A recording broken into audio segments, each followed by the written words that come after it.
Welcome back, everyone, to another episode of South by Southwest. I am Mr. Cellophane. It's episode number 2. How are you doing? If you've enjoyed the series so far, make sure you hit that like button. Don't forget to subscribe to the channel, please, and thank you. We are with SV Elversberg in the Zweite Bundesliga in Germany, newly promoted from the third tier, looking to make some hay and stay in, as we are going to be relying on our youth prospects and only players born in the Saarland region of Germany, which is not only the smallest region, but the region, of course, that Elversberg is based. A community of 15,000. We seat 10 grand at our stadium, which 3,600 season tickets have been sold, so things looking pretty good. A lot has happened since our last episode, where we drew 1-1 on the road to kick off our season against Hanover. First off, we have undergone a takeover. Now, it wasn't a hostile takeover. Our chairman looked to step aside. One of our other board of directors stepped up into the position. They quickly took out a loan of 3.5 million euros in order to right our financial ship. So they have done that. We have just under 400 grand in the bank right now. We've also trimmed our wage budget a little bit as the transfer window has come and gone. We will get to that in just a little bit. But first, the action on the pitch. We followed up a 1-1 draw against Hanover in the last episode with a 1-0 victory at home against Hansa Rostock. A great start to the season. We kept them to 0 shots in the first half. In the 57th minute, finally, Yannick Rochelle broke through with the only goal that we would need. We did have a chance to go up by 2 with Jakel heading a corner just off of the crossbar. But again, we just needed the one. We held Hansa Rostock to 3 shots and dominated possession in this match.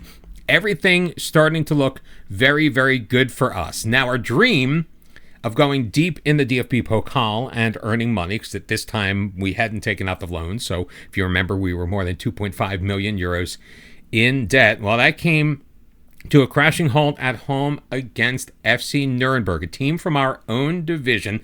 They got things kicked off. Enrico Valentini opened up the scoring in the 41st minute to make it 1-0. Second half, a pass from the edge of the box from Fellhauser went to Fiel, who got the start in this one. We moved Vonner into the number 10 position, and he was able to slot one home in the 55th minute to tie things up at 1. Chan Uzan had a chance to make it 2-1 Nuremberg in extra time. He clanked one off of the post. Shaheen returned the favor off of the crossbar a couple of minutes later. He also had a second opportunity in the second half of extra time.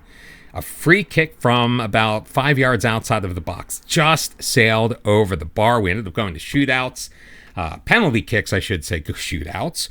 We went to penalty kicks. Christian Mahanea made a pair of saves to put Nuremberg up top, and we are out of the DFB Pokal after just the one match on penalties. Generally a decent performance.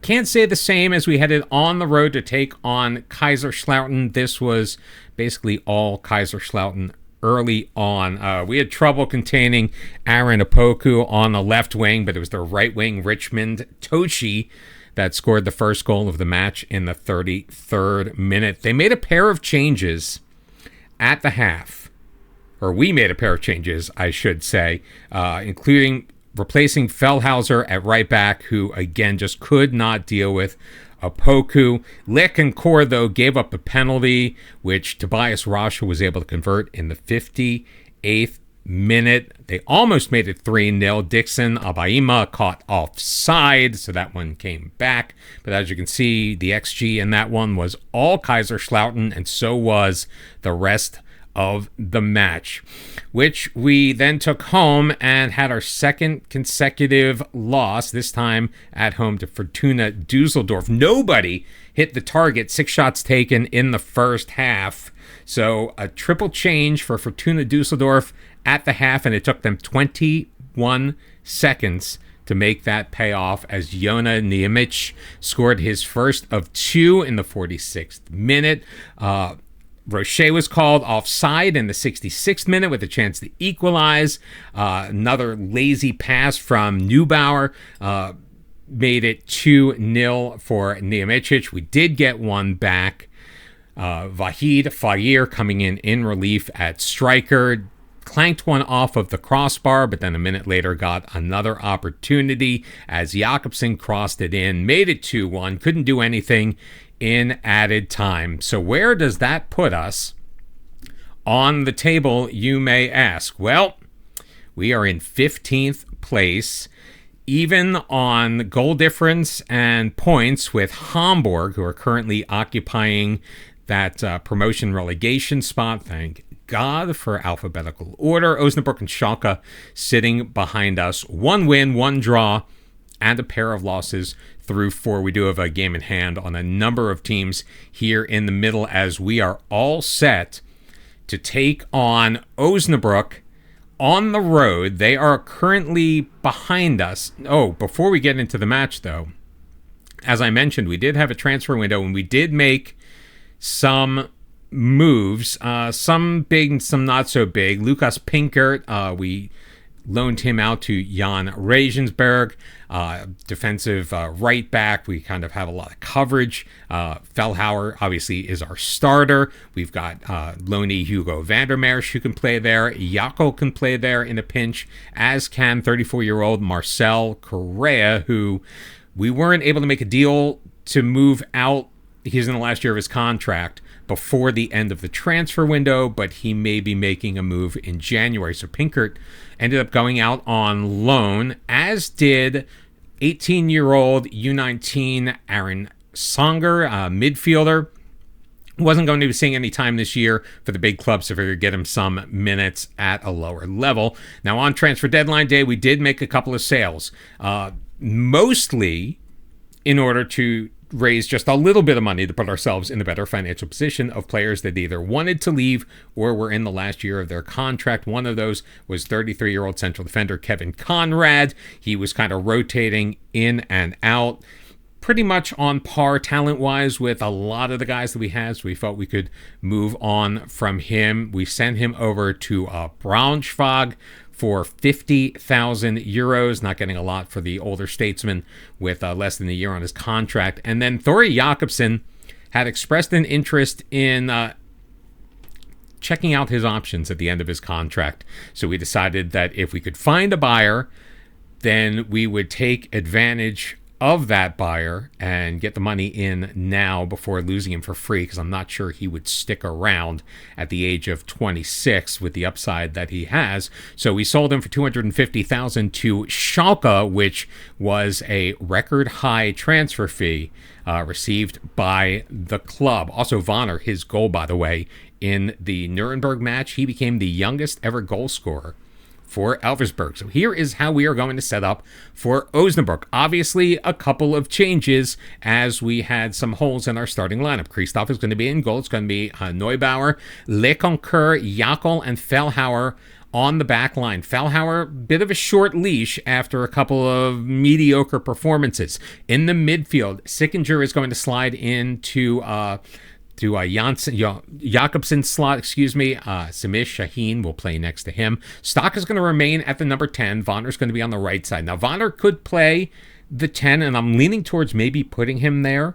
Stock has been okay, but Vonner has just been excellent wherever we've put him. Little concerned about his fitness, but that's a bridge we'll cross when we need to. Yannick Rochelt still recovering from an injury suffered in training. He is not going to be available. Oh, and by the way, we did make another move. We did bring in a new midfielder in Salif Cisse, who then promptly got injured in training before this match. So we're going to have to wait to see him. He's going to be out for a couple of weeks with sports hernia.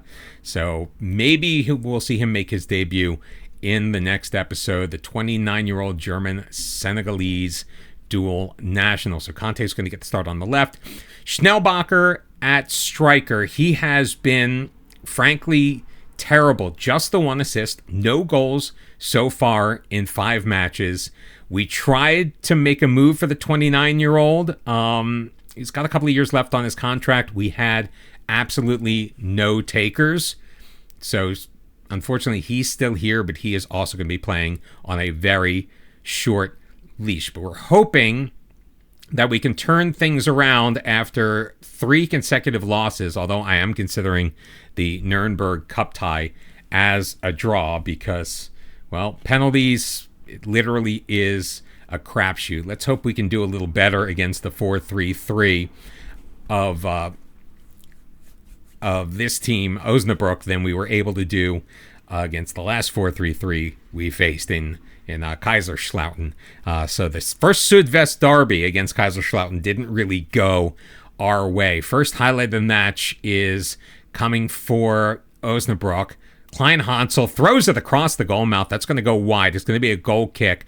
More poor defending from our right back position, which is again making me nervous. Fellhauer was so good in the preseason, and now I'm worried that it's because we were playing, generally speaking, lesser competition. The only match we did not dominate was against a Dritte Liga side in Ulm that we did play the heavily rotated squad. Stock playing it into the middle is picked off by Gyamfi, and Osnabrück looking to go the other way. Goldinger drops it back on Drutsos with a shot. Christoph gets a hand on it. Will deflect it behind, but it's going to lead to an Osnabrück corner.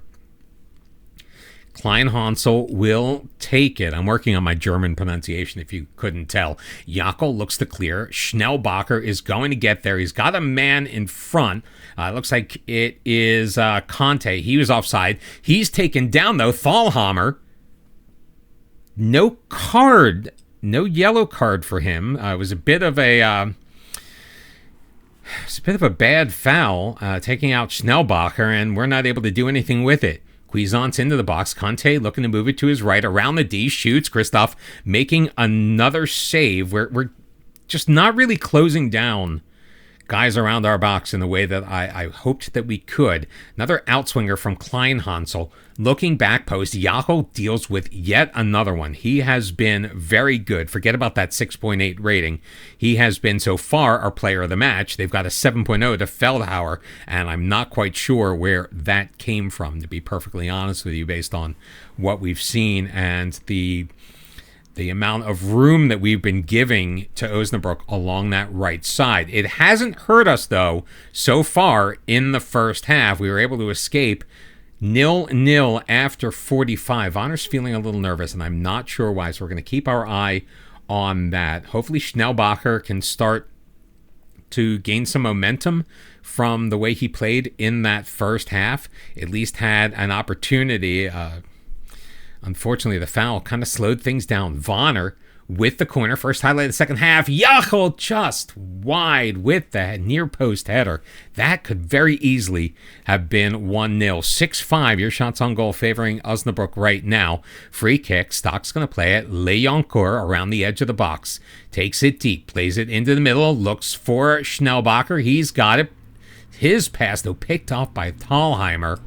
Cleared away. Neubauer to Vonner, playing with it, still with it, drops it back. Shaheen, Sickinger, over the top. Vonner out wide to the right. Vonner into the middle. He's got Stock, who hits the post. We are the unluckiest team so far in the Zweite Bundesliga. The amount of times that we've hit the crossbar or the post so far this year has been staggering.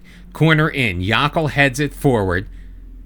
Finally played out. Conte's got it. Can we start the counterattack? Conte isolated, dispossessed. Vonner, though, gets it back. Conte knocked away from him again. Vonner with it one more time up that right side. He's got time. Plays it in the box. Stock taken down by Weimann. The whistle has gone. Penalty is blown. And in the 69th minute, potentially an opportunity for Elversberg to pull ahead 1-0 from the spot. VAR is going to confirm the referee's decision. And stepping up to take the kick is going to be Vonner. And Grill makes the save. Of course he did. 99.9% of the time you score from the penalty spot. There's your 0.01%. Leoncourt. Yeah, it's a bit of a weak header. We need to get a little bit more gumption in the box. Now, we do have the instruction, if I'm not mistaken, to work the ball into the box. And I think that may be working against us right now. So we're going to take that off. One, because we have some players in the midfield that can shoot from range. That includes Neubauer on the left-hand side. However, I just feel like we're kind of like dancing around the outside. Let's going to bring Feel in place of Vonner. Stock's going to come out. Luca Dernholtz will take his place, making 2 changes so far. Let's make it 3, as Sickinger is going to come out. Sahin will go into his position, and we're going to bring Correa in, who is really a center back, but we're going to have him play that deeper, more defensive-minded number 6.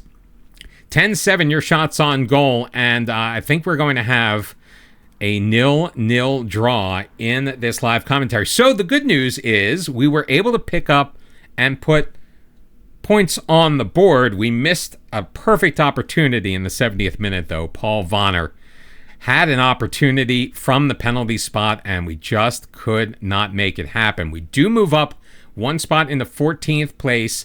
Give us a little bit of breathing room. We're 1 point ahead of Hansa Rostock, now occupying 16th. Osnabrück remains in 17th place, but we do have a lot of work remaining to do. Coming up next, Hamburg at home. We're going to go away and come back for top of the table matchup against St. Pauli at home to kick off the month of November. If you enjoyed that, thank you very much for being here and making it this deep into the video. Make sure you hit the like button, subscribe to the channel if you are new or if you just haven't done so already. Thank you everyone for your support, and we'll see you next time. Until then, bye-bye.